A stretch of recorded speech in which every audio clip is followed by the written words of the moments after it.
প্রধানমন্ত্রী তারেক রহমান বৃহস্পতিবার সচিবালয়ে ৩ বিশেষ চাহিদা সম্পন্ন ব্যক্তির হাতে নিয়োগপত্র তুলে দিয়ে দিনের কর্মসূচি শুরু করেন। কর্মসংস্থানের মাধ্যমে তাদের আত্মনির্ভরশীল ও সমাজের মূলধারায় সম্পৃক্ত করার লক্ষ্যেই এই নিয়োগ দেওয়া হয়।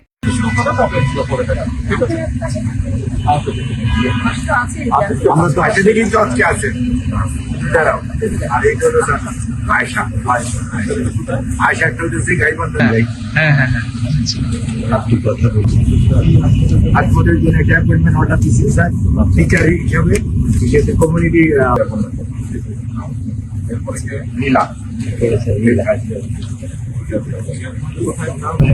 নিয়োগপ্রাপ্তরা হলেন গাইবান্ধার আয়েশা আক্তার, সিরাজগঞ্জের নীলা খাতুন এবং নড়াইলের মোহাম্মদ হাসমত আলী।